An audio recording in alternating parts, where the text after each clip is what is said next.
Hello, I am Amy, and together with my friends Emma and Brian, we will be delivering website news from London Scottie Club in audio format. The advantages are that if you are out walking your dog, you can listen to the latest stories from London Scottie Club. This news service is in addition to London Scottie Radio podcasts, which you can listen to from this website or from podcast apps. Comment on how you find this news service. Thank you.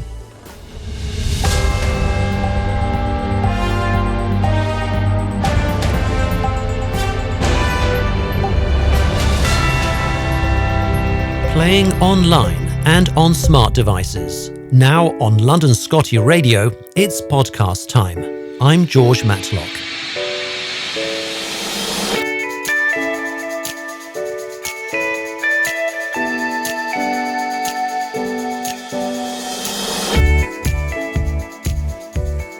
Welcome to Scottie MOT, the health and well-being show from London Scottie Club. Please welcome back STEC's Welfare Officer, Cath Marchbank. Hello to you. Hello, George. Great to have you back on the programme. A month's gone fast, hasn't it? It certainly has. Have you been busy? Yep, things are picking up a little bit in the rescue world. Oh, right. A couple of dogs in, so making some people happy. People who've been on the waiting list, which is good. When you say picking up, do you mean because it's the start of the year, or do you mean over a longer period of time? Was there a bit of a lull recently? It was quiet over lockdown. We had only a quarter of the dogs that we normally get in. I think last year the total number was 28 dogs for STECs to be rehomed, whereas we were at one time doing nearly 100 dogs, so we have really dropped down.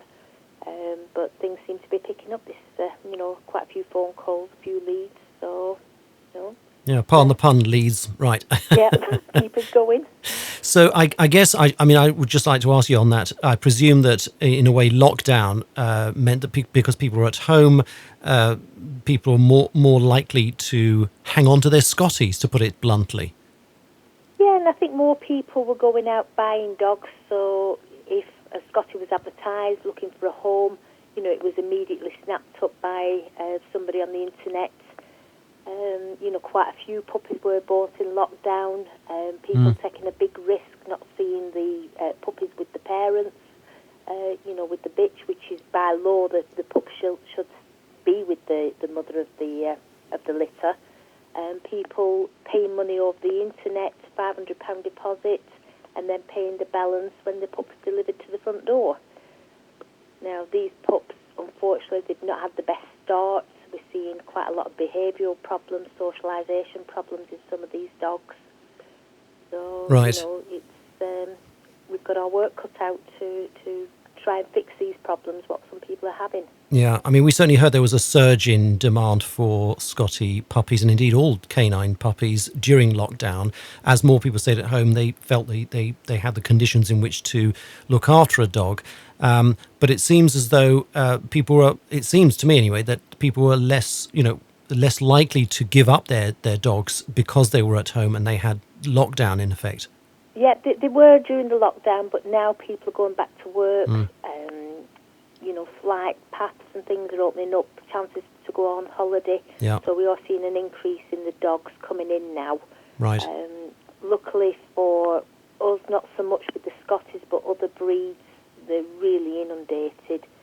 French Bulldog Rescue, pugs, they really are rushed off the feet, whereas we're just seeing a trickle of the dogs coming through now. Right. Well, we'll keep an eye on that, obviously, during the course of the year, and do keep us up to date on the latest statistics of how many Scotties are looking for a new home.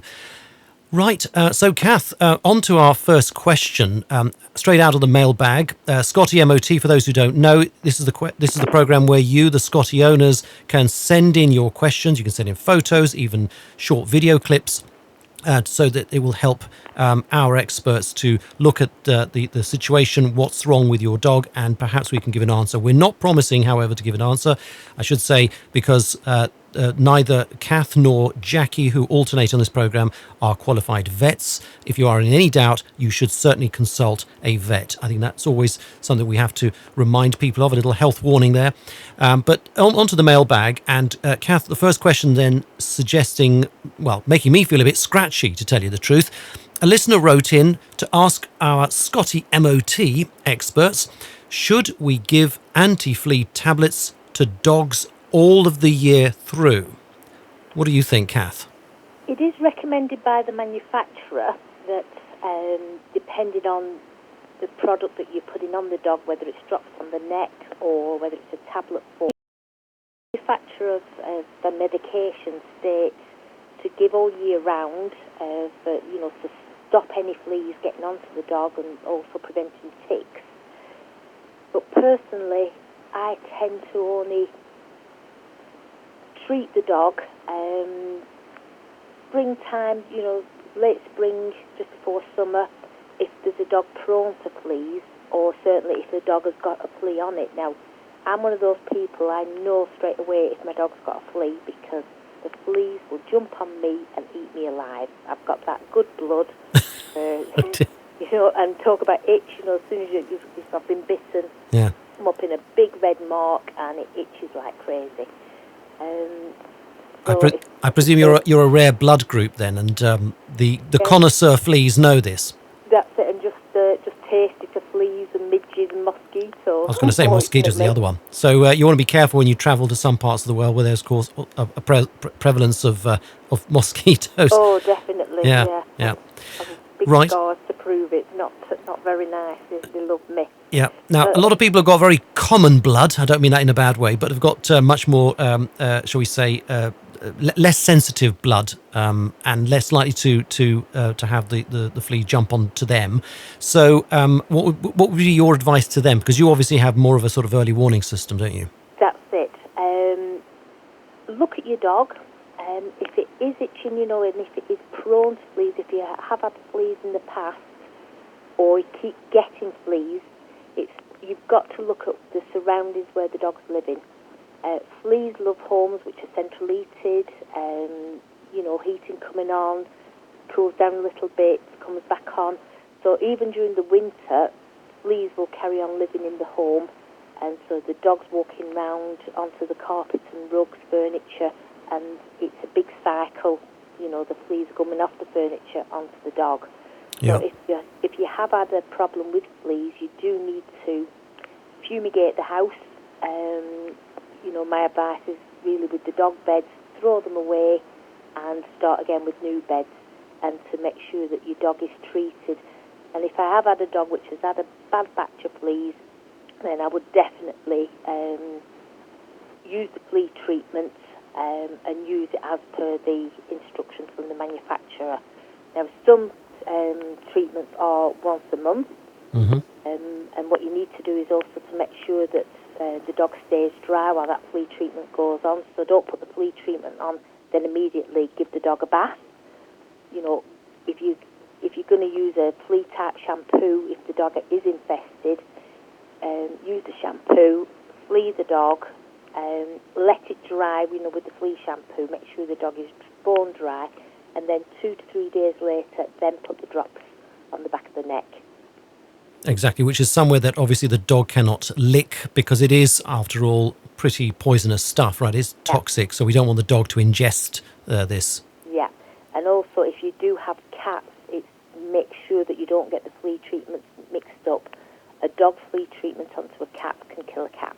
Goodness me, really? Yeah, it's very, very toxic. Now, the other way to treat the fleas, you've got other products which are tablet form, and with those, they tend to be given just once every 3 months. So you literally just give them the tablets 4 times a year. Right. And so you're saying that dog flea treatment is toxic to cats. Is it the same the other way, from cats to dogs?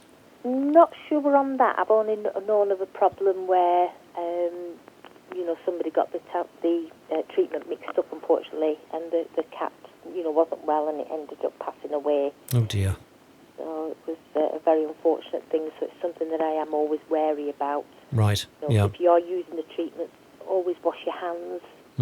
when you've used the treatment, and dispose of the packets accordingly. Yeah, absolutely. I think that's all very good advice. So fleas then, as we know, they're most prevalent in the spring through to autumn in moist and warm seasons. But you're saying that because of the modern way we live, which is with central heating at home over winter, so they can have an almost uninterrupted cycle all the way around the year, can't they? They certainly can, yeah. Now, let's look at some of the other alternatives to the main sort of manufacturers. We won't mention the names, but if you go into any pet shop or any vets, there's a big number of competing brands out there. We're not saying any are better than others. Very often it's down to the dogs. One thing I've noticed is that sometimes it's a bit like antibiotics. If you've been giving the same brand for a long time, it starts to wane in its effective shield against fleas. So in other words, there is a possibility that the dogs will get the fleas. I don't know if that's something you've come across. Yes, that is, one of the products which was out on the market right at the beginning. The fleas now have become immune to that product. They've had to change the makeup of the product. Yeah. So this is why sometimes it is good to change, but not changing every month if you're given a monthly treatment. Maybe use a product for 12 months and then change onto another product. Right, so keep it going for about a year and then review. Right. Yeah. Okay. And obviously if you see any examples of fleas before then there's obviously something worth feeding back to the manufacturer as well, because that sort of thing I think they do appreciate hearing about, so that they can work on the formula again. Yeah, okay, definitely. Fantastic. So now, are there any sort of alternatives, natural, organic, or other ways in which we can combat them? Other remedies. I mean, I remember Jackie, who was on the show some months ago, she mentioned that she is a big fan of what she calls canine-friendly garlic tablets. Now, these are basically ingested by the dog, perfectly safe for the dog to consume, unlike all other garlic sources that we know. And this helps to ward off the fleas and probably the vampires as well. Any thoughts about that? It can work. I think if you do have a dog which does have a problem and it has actually got fleas, then you've got to go to the to the prescribed treatments from the vet, and get rid of those fleas once and for all, because once the fleas are on the dog, it's not just the itching problem, they're actually biting into the skin, they can cause skin infections, they're literally sucking the blood out of the dog, so your dog is going to become unwell, it's going to lose weight, it can become very lethargic, really severe cases, if it's a very young dog, then, the dog can come down with anemia because the fleas are eating all the goodness, from the dog.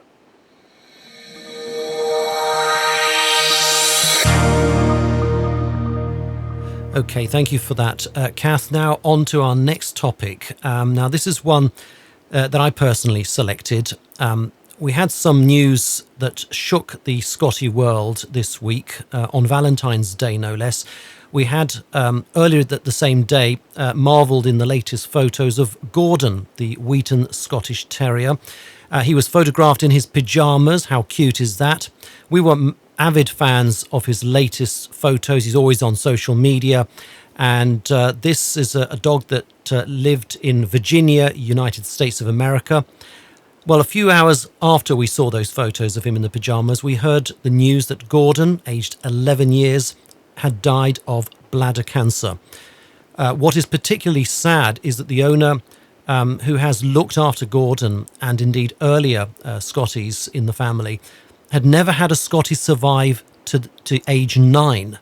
The lady was, of course, emotional when 2 years ago Gordon managed to reach that milestone, and indeed he went on to live into double digits, as you've just heard. So the story of Gordon and bladder cancer, it's the number one cause of early deaths in Scotties, isn't it? It is. Well, it's very high up there. Liver cancer as well, but I think bladder cancer takes the edge on it. And it's something that is quite difficult to spot, because our dogs, when they wee, they generally go off into the bushes or find the long grass, and you don't always see that there's a problem.